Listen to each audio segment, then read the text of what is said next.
મિત્રો, શું તમે પણ ટ્રાફિક પોલીસને ફોનમાં ફોટો બતાવીને દંડથી બચવાનો પ્રયત્ન કરો છો? તો પછી સાવધાન થઈ જજો. આ ભૂલ તમને ખૂબ જ મોંઘી પડી શકે છે.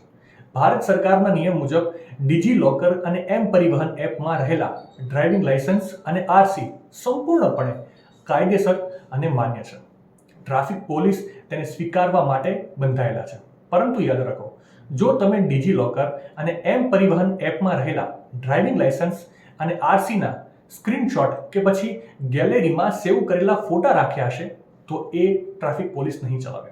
તમારે એપ ખોલીને લાઈવ ડોક્યુમેન્ટ બતાવવા જ પડશે.